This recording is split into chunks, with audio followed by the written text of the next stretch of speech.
What's going on, reality hackers? It's Michael back again with another video. And today we're going to be talking about what you shouldn't do, or should I say what you should do before you go after an SP. Oh yes, we're getting into the thick of it today.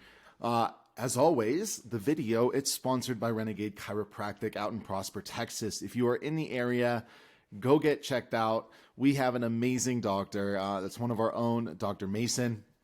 Amazing dude, knows a ton about the body, here to help you grow, here to help you thrive. Chiropractic is amazing.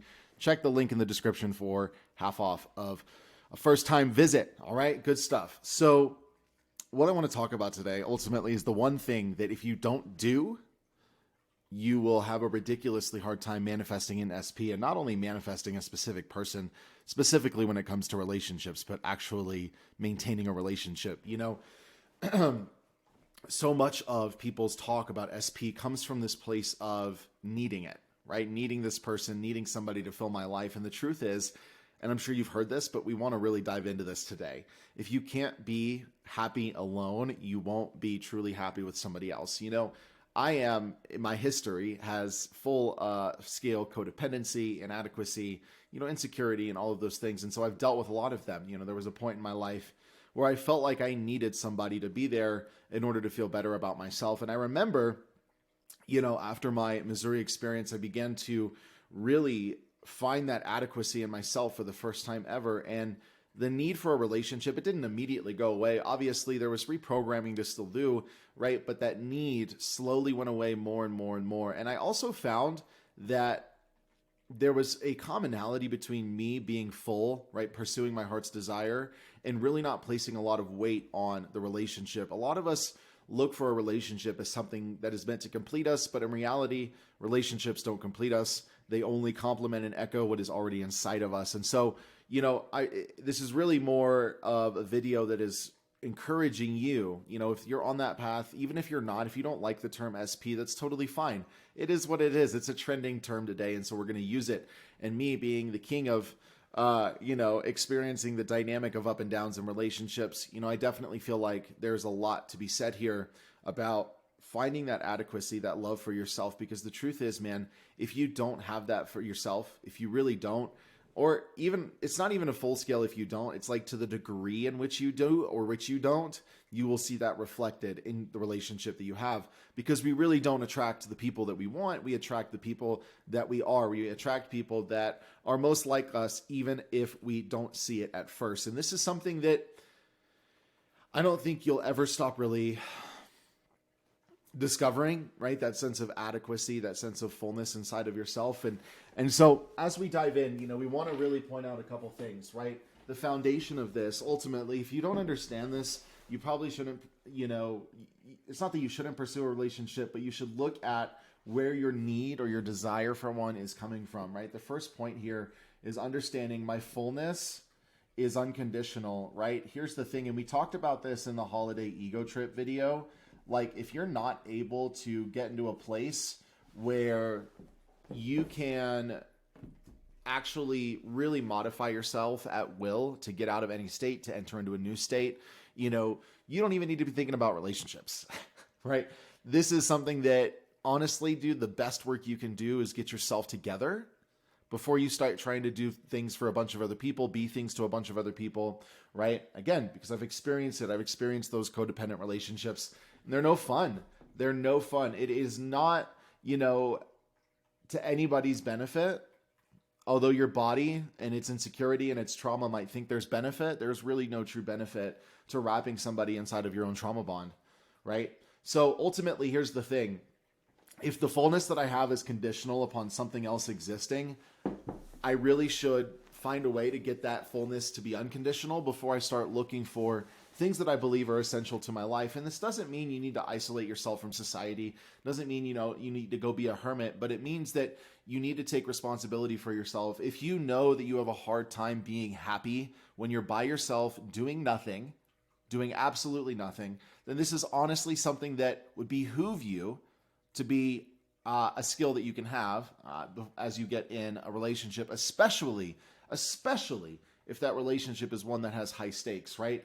Obviously, when we get into the things that we want, there's high stakes because the meaning is high, right? The meaning is deep. The meaning is big. We have a lot of meaning we've assigned to these concepts. So naturally, we want to be prepared to handle them well. We want to be prepared to navigate. We want to be prepared to be able to make the course corrections and pivots that need to be made as aspects of ourselves are reflected back to us, because anybody that's looking for an SP, anybody that's using that term, I guarantee you, looking for an intense relationship, right? And intense relationships are mirrors. They are triggers. And if you cannot find happiness by yourself, you will not be able to handle being triggered in a relationship without going into full self-deprecation mode. And we don't want to do that. We want to get out of those cycles, right? So ultimately, we want to turn that, before we're getting into a relationship, before we're looking for that, we want to take the responsibility to make fullness that's conditional into fullness that is unconditional, right? And that means really being able to spend as much time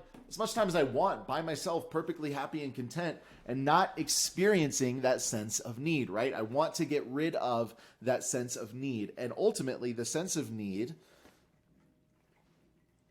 it'll go away as you find more and more of that unconditional adequacy in yourself. And so we're talking about unconditional here, and the word by its very definition means without condition, right? Loving yourself, experiencing joy and happiness and all of those feelings that you want to feel of your own accord inside of yourself, in the middle of your closet, by yourself, with no stimulation and no external provocation, right? That's where we want to get.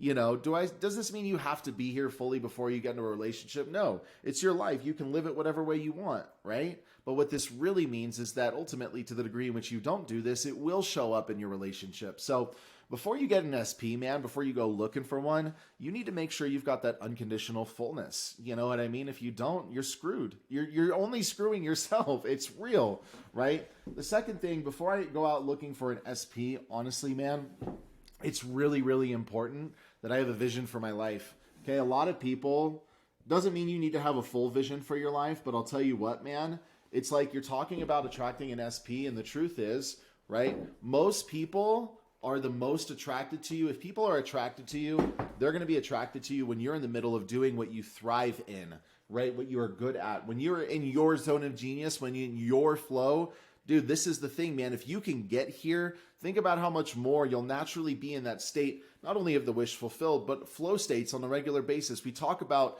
manifesting effortlessly, being ultimately following that path of least resistance. Well, let's get you into your zone of genius, even if there's a little bit of insecurity there, even if there's a little bit of fear, right? You don't think I've ever been scared of getting on camera and talking to people? Of course I have, right? But sometimes we just have to take that step. We have to step into that vision, whatever it means, right? At the end of the day, you need a vision for your life that is independent of everybody else around you. You do. I 110% believe this, because at the end of the day, if you don't have a vision for your own life, you will be pulled to and fro by everybody else's vision. And at the end of the day, okay, is that the worst thing in the world? No, but you're going to end up 80 years old realizing that you pursued everybody else's vision but your own. And so at the end of the day, you really need to be, focused on developing that vision for your life, especially if you're wanting an SP, if you want a family, all those different kinds of things, right? That's what I think about. If I want a family, if I want kids, I think about supporting that family. I think about supporting those kids. So I put goals and I put action in motion that takes me on paths to getting to levels in my life where I can comfortably do that, right? I have to think bigger picture, bigger in general, right? You need to be thinking 5 to 10 times bigger than the person you are right now in order to really look at getting to that place where an SP is even relevant for you. You know what I mean? And none of this is meant to be discouraging, but it's really hey, look, I've been through a lot of different types of relationships, ones that were full of people who didn't work on themselves, and relationships that are very intense where people are working on themselves. And so I really believe that there's a lot of value here in getting that unconditional fullness in yourself, developing that sense of adequacy, right? How can you love yourself more? Can you take yourself on dates? That's something I used to do. I used to take myself on movie dates all the time. I'd be very specific with it. I'd take a shower, get ready, really look nice for myself, nobody else, get in the car, drive to the movie theater, walk around, maybe if there's a mall for a little bit, enjoy the scenery, really just be present, maybe people watch, right? and then go to the movie, really be present for that movie. Maybe there's some spiritual allegory in that movie, right? And allow myself to just enjoy my time with myself. That's one of the most powerful things that you can do. And if you've not started doing that yet, I highly encourage you to do it before you start looking for a relationship, man, because relationships are so much better when two people can be totally fulfilled independently, because that makes the fulfillment that happens when they come together that much more amazing, right? The second point here is vision, right? Vision is super important. Without vision, people perish. And I cannot tell you how many times I have seen people, and this is the thing, this applies to relationships, this applies to businesses, this applies to anything. Do you need to have everything down packed, bullet pointed out? No, absolutely not. But you need to know what you want. Otherwise, it just turns into chaotic messes because nobody knows what they want. And then all of a sudden, there's just no direction, right? You need to have a vision. And so my invitation for you there is to begin to step into something that you really are excited about, even if it's a hobby. You don't need to make a ton of money with it, but really look at developing a vision for your life where the things that you're passionate about, where the things that you feel like you can impact people the most in are front and center, man. Because I cannot tell you how much of a magnet genuine service is as well. Right? If you can focus on genuine service, really serving people at their core, emotionally, mentally, physically, however that looks for you, man, you can do something really, really special. And we talk about that attraction factor that comes when you're in your element. Man, that's where that exists. So you can't get rid of these two things. And ultimately, what I really want to emphasize here is at the end of the day,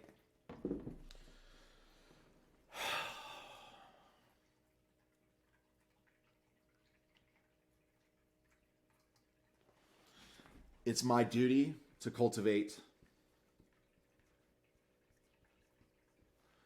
resilience.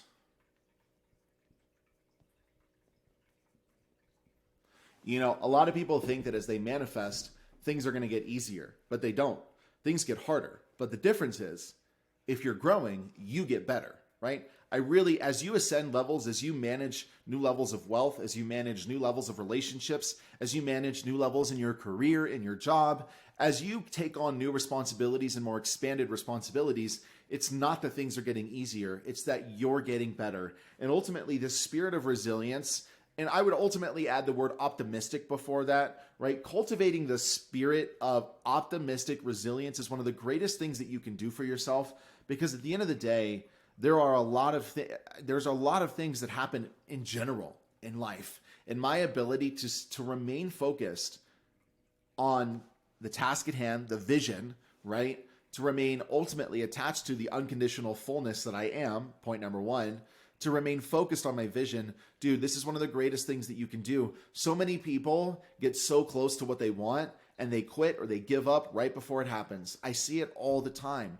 right? Sometimes it's just that continued resilience, that continued persistence, that ability to maintain a steady focus, right? What does Neville call it? A disciplined imagination and a focused attention, right? The ability to maintain that, dude, it will transform your life. Cultivating resilience, cultivating the ability to experience deeply without it completely derailing you, right? All of these things, if you take these, man, and you apply these to your life and you focus on making these three values the most important thing for you, and you spend the next 6 months to a year focusing on that, and then you decide to pursue, a relationship, a significant person, really building that aspect of your life, guarantee you, everything will change.